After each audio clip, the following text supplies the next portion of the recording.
walang pag-aristo kay Senator Bato de la Rosa pagkatapos kumakalat sa social media na umano'y nahuli na si Senator Bato. Ayon sa Department of Interior Local Government, John Vic Remulla, huling namataan umano sa Mindanao si Bato. Nilinaw ni Interior Secretary John Vic Remulla na hindi pa naaresto si Senator Ronald Bato de la Rosa sa kabila ng mga kumakalat na balita sa social media. Ayon kay Remulla, huling namataan umano ang senador sa Mindanao at kapag naaresto ito ay susundin ang lahat ng legal na proseso, kabilang ang pagharap sa korte bago ang anumang extradition proceedings. Samantala, itinanggi rin ng Philippine Air Force, Department of Justice at National Bureau of Investigation ang mga ulat na nasa kustodiya na si De La Rosa. Inuugnay naman ng Malacanang sa mga kalyado ni Vice President Inday Sara Duterte ang pagkalat ng naturang mga espekulasyon na ayon dito ay pagtatangkang ilihis ang atensyon ng publiko mula sa mga isyong tinalakay sa impeachment trial. Ang mga katanungan, partner, sa inyong palagay, ano ang epekto ng pagkalat ng mga hindi pa nakukumpirmang balita sa social media sa tiwala ng publiko sa mga institusyon ng pamahalaan, partner? Yung epekto nito, una, partner, lalo lang silang napapatunayan na wala po silang credibility magbalita, no, or magpakalat ng mga ganitong impormasyon kung sino man ito. Sabagay, partner, in fairness dito sa kampo or sa grupo ng palasyo, ito'y tinanggi nila, sama-sama po sila kasi kahit PNP partner, si DILG, tinanggi po ito. Kaya lang, partner, ganito, no? Alam niyo, minsan kasi pagka mayroon pong usok, mayroon pong apoy. Correct? So ako, nangangamba ko dito, partner, sa ilalim ng mga ganitong balita kasi nga, 'di ba, marami nang mga pronouncement na pinalabas yung itong palasyo, lalo na sa pangunguna ni Pangulong Marcos. Correct. Ito kasi, partner, related pa rin ito kay Tatay Digong. 'Di ba? Related pa rin ito sa ICC na hindi po mawala, nag-iiko, partner, sa aking isipan lagi yung sinasabi ni Marcos noon. Noon pa man sinasabi niya na itong ICC ay walang karapatan manghimasok dito sa ating bansa para magkaroon ng investigasyon. Ang pwede lang nilang gawin dito, pwede silang maging turista. Pero pagka nag-imbestiga sila, nag-conduct silang investigation, hindi nila papayagan. Yan ang sinasabi ni Marcos Jr. noon, partner. Ganon din ito si Justice Secretary pa that time, Boyeng Remulla, na kapatid naman nito ni Secretary DILG ngayon, John Vic Remulla. Na ganyan, partner. Walang karapatan ng ICC, hindi po pwede sila rito manghimasok. Correct. Pero ang masakit sa mga Pilipino, sapagkat itong ganitong pananalita, tila baga, partner, naging katrayduran. Lalo na nga sa mga DDS or sa mga Duterte. Partner, may nagtanong, partner. Partner, okay. Bakit daw natin sinasabing nasa Mindanao si Senator Bato? Hindi po tayo nagsasabi niyan. Sige, partner. Sinasabi po yan ng Department of Interior and Local Government, John Vic Remulla, na namataan umano si Senator Bato de la Rosa sa Mindanao at napakalat na po yan sa mainstream media, hindi lang po sa Birada Aguila. Kinukomentuhan lang po natin yan, partner. Oo. Kasi impormasyon po ito, partner. Pero sa nakikita ko, partner, hindi na po ito huhulihin si Bato, partner. Paano, partner? Pag hinuli nila si Bato, partner, magagalit si Manong Trump. Pwede. Oo, kasi matindi man paninindigan ni President Donald Trump Oo. na huwag kayong makipagtulungan sa International Criminal Court na illegal. Sabi pa nga, partner, illegal na organisasyon. Oo. Kapag nakipagtulungan kayo, paniguradong papatawa namin kayo ng parusa. Yan, mabigat yan, partner, ha? Totoo yan, partner. Tama ka dyan, partner. Pero may kuidaw lang dito tayo. Kasi nga may issue tayo dyan sa West Philippines mukhang ito yung ginagamit nila ngayon. Panangga naman dito kay Uncle Trump. Base naman dito sa mga ginagawang sanction ni Uncle Trump sa lahat ng mga Asians alay, no? Oh, partner, yung 12.5% na taripa, sanction na ba yun? Hindi pa, no? Hindi pa naman sinabi na sanction. Mukhang hindi pa, partner, pero nagpatikim na yun. Oo, nagparamdam na. Paramdam yan ni Uncle Trump na alam mo, partner, sa totoo lang naman talaga kung anong gugustuhin ng Amerika, mangyayari at mangyayari, wala tayong magagawa, partner. Correct. Kahit anong gusto nilang gawin, mangyayari. Kumbaga tayo, nakikilimos lang tayo. ng awa Sino? sa ang bansa ng Pilipinas. Kala ko si BBM. Pwede na rin siya ng pangulo eh. Hoy, dahil dyan, partner. Karugtong pa rin, partner. Sige partner. Bumalag po dito ang kampo ni Senator Bato de la Rosa. Kampo ni Senator Bato de la Rosa may duda kung bakit ipinalabas Yan ang gusto na ko. nahuli na ang senador. Itinanggi ng kampo ni Senator Ronald Bato de la Rosa ang mga ulat na nahuli na umano siya ng mga otoridad kaugnay ng pending ICC warrant. Ayon sa legal counsel nito na si Attorney Israelito Torion, walang natanggap na tawag mula sa pamilya ni De La Rosa. Silang mga abogado kaugnay sa issue, mga kapartner. Duda naman si Torion na maaring pain o partner? Pain lamang ang isyo upang matriangulate ang cellular signal ni Senator Bato.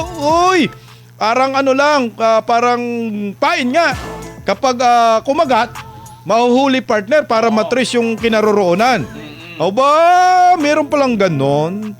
Nadamay si Senator Bato sa arrest warrant na inilabas ng ICC dahil siya ang naging chief PNP at pangunahing nagpapatupad ng tukhang partner noong administrasyong Duterte.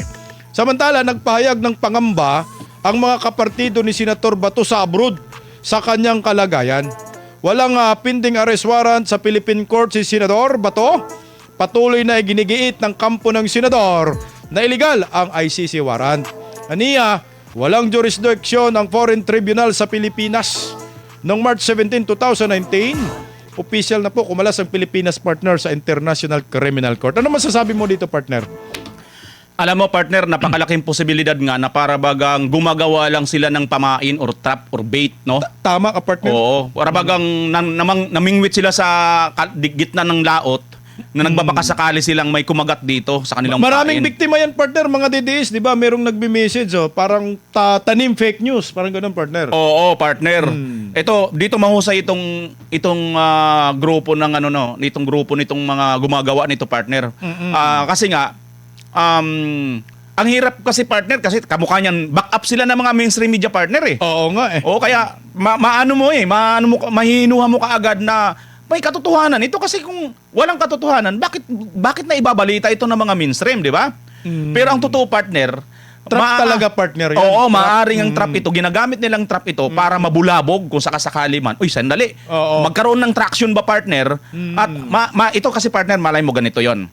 Halimbawa, mayroon silang pinagdududahan ngayon.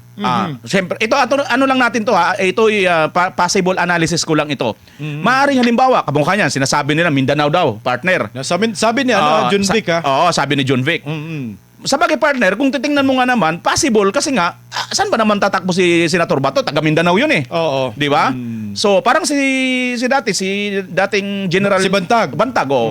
Doon din sa di ba? Doon din nila pinaganap sa Baguio kasi taga doon din. Oo. So, wala pa rin naman sila nakikitang dahilan or namataan nila na lumabas na ibang bansa. Correct. So, doon talaga ito. Ngayon, ang masasabi natin partner, baka hindi kaya partner mayroon na silang mga lugar na pinagdududahan na nandoon tapos magpapakalat sila ng ganitong bomb ganun para pagka nag-react mayroon silang Matitrace. matrace na lang intelligence nila partner. Yun yung yung cellular sa yung triangulate cellular signal. Oo, partner Matitrace. kasi. Oo, kasi Parang ginawa na rin yata yan noon kay Pastor Kibuloy, partner eh.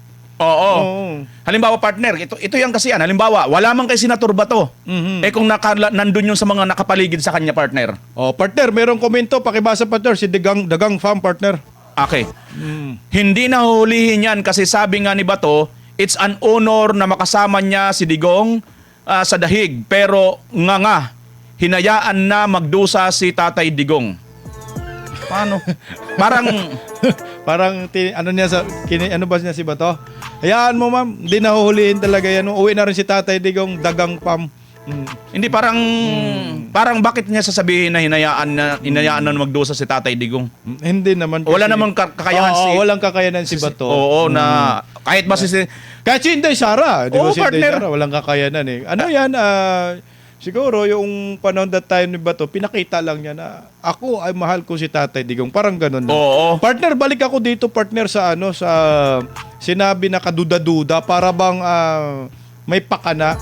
Kasi tayong mga didis na biktima tayo nito eh. Posibleng ito hindi kasi ang nanggaling talaga ito partner. Nag-post si Attorney Jimmy Bundok, di ba? Oo. Nung nag-post si Attorney Jimmy Bundok, ito naman si Attorney Harry Roque ay parang sinabi niya na may hudas, may trinador si Bato, sabi. Pero ang nakikita natin dito, ito sa akin lang pananaw, baka meron kasing kaibigan itong si Attorney Jimmy Bundok na nandiyan sa gobyernong Marcos na hindi niya alam na traidor siya. Baka binigyan siya ng impormasyon, no? Baka inutusan to. Oy, sabihin mo kay Jimmy Bundok, total kaibigan naman kayo, na nahuli na si Bato. Oh, ngayon si Attorney Jimmy Bundok, ito teorya ko lang baka nagtiwala kasi kaibigan nasa gobyerno, ay binalita niya tapos sinabi may it's confirmed. So ngayon nakuha agad ng ng mainstream media kahit dinilit na partner. Tapos pinakalat na agad sa social media, nagtrending nga. Ang purpose ng partner, tatawag yung pamilya kay Torion. Or si Bato tatawag kay Torion. Kaya mamatris kung saan si Bato partner. Baka nga ganun, tanim fake news. Tama ka dyan, partner. Ayon nga dito kay Attorney Torion, upang matriangulate ang signal ni Senator Bato. Correct. Oo. Kasi pupwede yan, partner, tama ka nga pupwede yan kasi na magkaroon ng traction o maggumalaw yung kanyang signal. Dahil siyempre, hawak po nila yung yung cyber security, di ba? Pwede nilang matrace ngayon. Mayroon lang isang signal dyan, partner. Kasi may nakita na ako dyan sa kaibigan ko dati na naggagawa ng mga cellphone.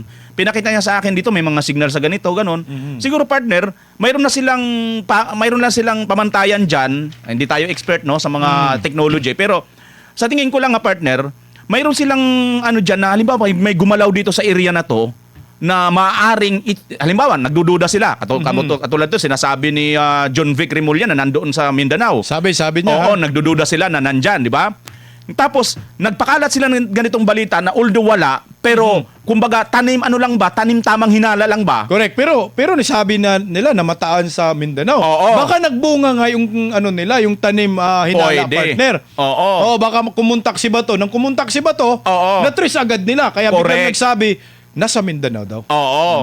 Kaya ngayon, parang mayroon na silang lalong nakakita na silang ng idea. Correct. So, ang mas maganda dito, mukhang nalusutan sila ng Senator Bato kasi malapalo si Senator Bato. Hindi na talaga nila basta-basta ang galingan ng mga memes sa partner sa social media May ICC partner.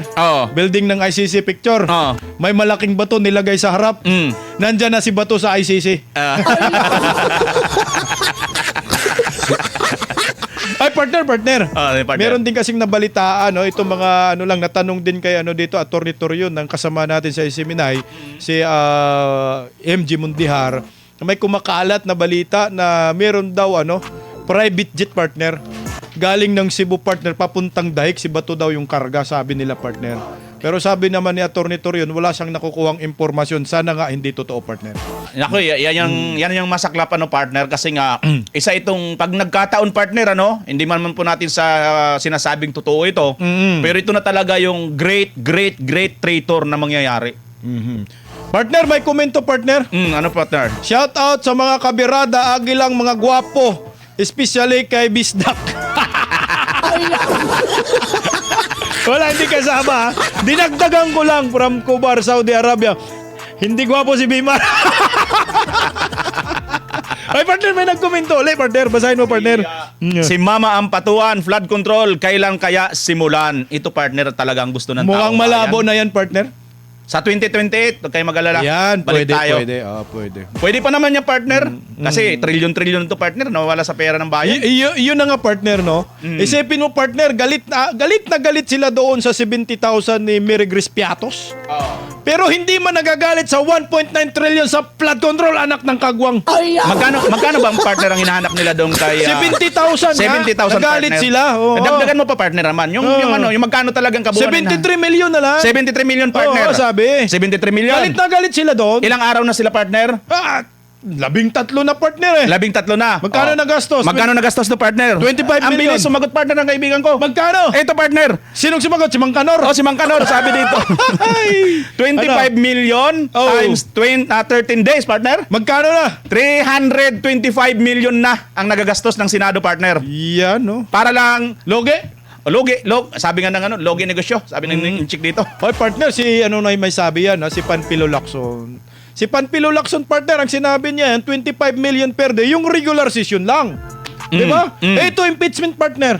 Baka aabot sa 30 million ang gastos araw-araw yun, partner. Or Oo. mga 50 million, partner.